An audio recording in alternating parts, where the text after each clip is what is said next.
नमस्कार, आदाब, सत श्री अकाल, जय भीम, जोहार। मेरा नाम है नवीन कुमार।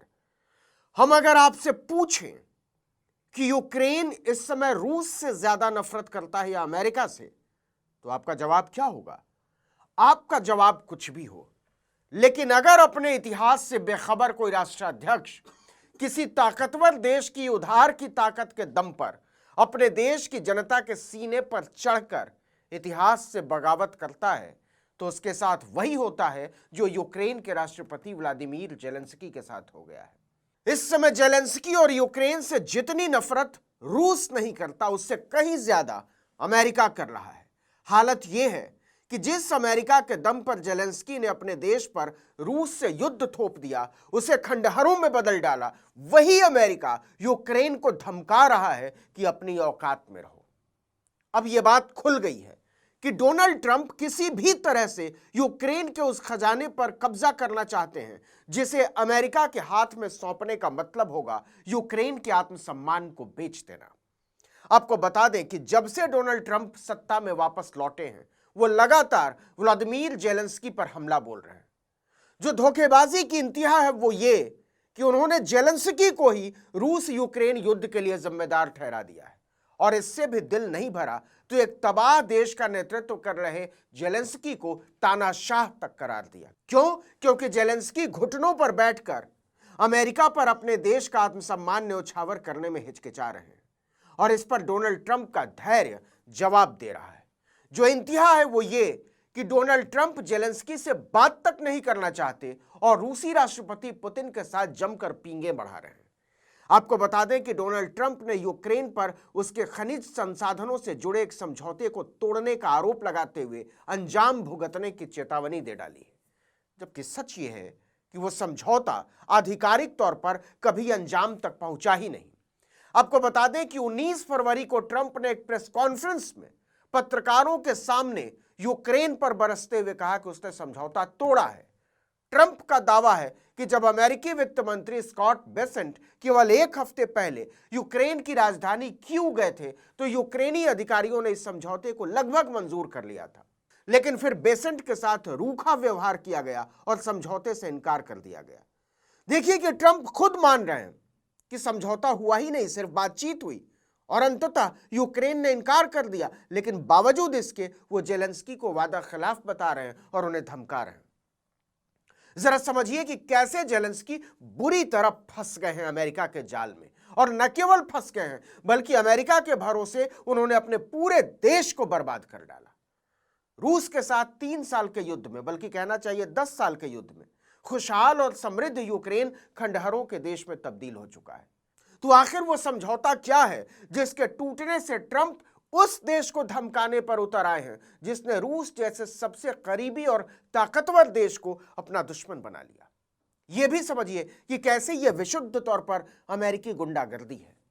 अमेरिका जानता है कि यूक्रेन एक ऐसे मोड़ पर फंस गया है जहां से वो ना तो पीछे लौट सकता है और न ही अमेरिका की मदद के बिना आगे बढ़ सकता है।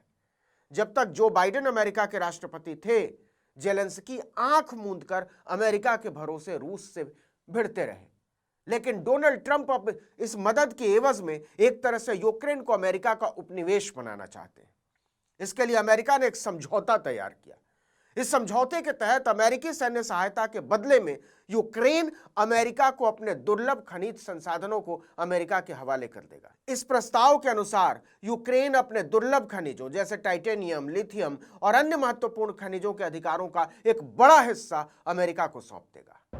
अमेरिकी वित्त मंत्री स्कॉट बेसेंट इस एक तरफा प्रस्ताव के साथ सीधे कीव पहुंच गए। उन्हें लग रहा था कि युद्ध में जर्जर हो चुका यूक्रेन ऐसी स्थिति में नहीं है कि वो इस पर अपना ऐतराज जताए या अपनी शर्तें तय करे, लेकिन जब जेलेंस्की ने इस प्रस्ताव का मसौदा देखा तो उनके पैरों तले की जमीन खिसक गई।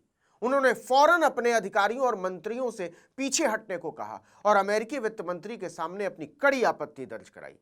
उन्होंने साफ कहा कि यह न केवल बेहद महंगा सौदा है, बल्कि इसमें सैन्य सहायता को शर्त के तौर पर जोड़ना अनैतिक सौदेबाजी है। जेलेंस्की के इस रुख से ट्रंप तमतमा उठे। उन्होंने सार्वजनिक रूप से जेलेंस्की पर हमला बोलते हुए कहा कि इस सौदे से यूक्रेन का पीछे हटना ना तो मंजूर है और ना ही बर्दाश्त। उन्होंने साफ कहा कि इस सौदे को स्वीकार किए बिना अमेरिका यूक्रेन को अमेरिकी समर्थन और सुरक्षा सुनिश्चित नहीं कर सकता है। यह सीधे सीधे धमकी है, जबकि यूक्रेन खुद और उसके दूसरे मित्र राष्ट्र दुर्लभ खनिज संसाधनों की लूट की अमेरिका को छूट को यूक्रेन के दीर्घकालिक हितों के लिए हानिकारक और शोषणकारी मानते हैं। खुद व्हाइट हाउस के अधिकारी इस समझौते पर हैरानी जाहिर कर रहे हैं। अमेरिकी राष्ट्रपति के स्टाफ का एक गुट मानता है कि ट्रंप की इस जिद से अमेरिकी विदेश नीति और रूस के साथ संबंधों पर व्यापक प्रभाव पड़ सकता है। लेकिन जो सबसे हैरान करने वाला है वो ये कि ट्रंप ने अप्रत्याशित रूप से पुतिन के साथ अपनी नजदीकियां बढ़ाई हैं और जेलेंस्की इसे धोखे की तरह देख रहे हैं। पिछले दिनों फॉक्स न्यूज रेडियो को दिए एक इंटरव्यू में ट्रंप ने कहा, मैं ये सुनकर थक चुका हूं कि यह युद्ध पुतिन की गलती है। जेलेंस्की कई बैठकों में शामिल हुए लेकिन उन्हें कुछ हासिल नहीं हुआ। ट्रंप के इन बयानों से न केवल यूक्रेन बल्कि अमेरिका का समर्थन करने वाले यूरोप के देश भी हैरान हैं, क्योंकि जेलेंस्की पर ट्रंप के बार बार के हमलों से एक बात तो साफ हो गई है कि अमेरिका रूस यूक्रेन युद्ध को लेकर अपनी नीति में भारी बदलाव कर रहा है। इस क्षेत्र की भौगोलिक राजनीति को समझने वाले बताते हैं कि इसके पीछे ट्रंप का लालच है। यह लालच है यूक्रेन के वो खनिज संसाधन जिन पर अमेरिका लंबे समय से नजरें गड़ाकर बैठा है। यूक्रेन के पर्यावरण संरक्षण और प्राकृतिक संसाधन मंत्रालय और यूक्रेनी भूवैज्ञानिक सर्वेक्षण की एक रिपोर्ट के मुताबिक यूक्रेन के पास अमेरिका द्वारा पहचाने गए 50 दुर्लभ रणनीतिक खनिजों और यूरोपीय संघ की सूची में शामिल 34 दुर्लभ खनिजों में से 25 का अकूत भंडार है, खासकर ग्रेफाइट, लिथियम, टाइटेनियम, बेरिलियम और यूरेनियम।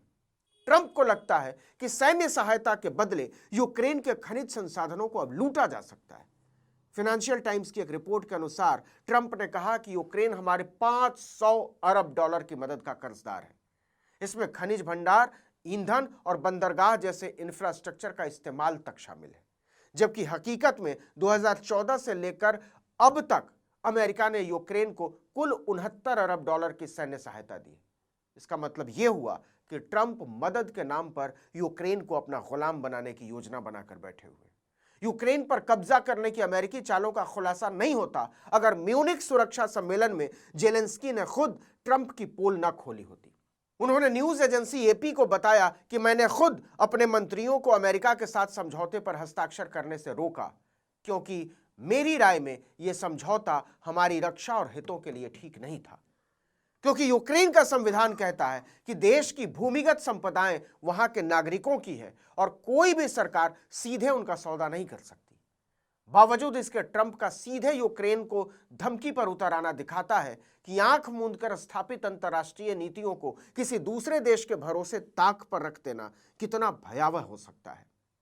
इस वीडियो में इतना ही, लेकिन अगर आपने आर्टिकल 19 इंडिया को अब तक सब्सक्राइब नहीं किया है तो फौरन कर लीजिए, बेल आइकॉन दबाइए, घंटी जैसी आकृति लाइक कीजिए और कमेंट करके बताइए हमारा वीडियो आपको कैसा लगा। हमारा ट्विटर हैंडल है article19_India और मेरा ट्विटर हैंडल है नवीन जर्नलिस्ट। नमस्कार।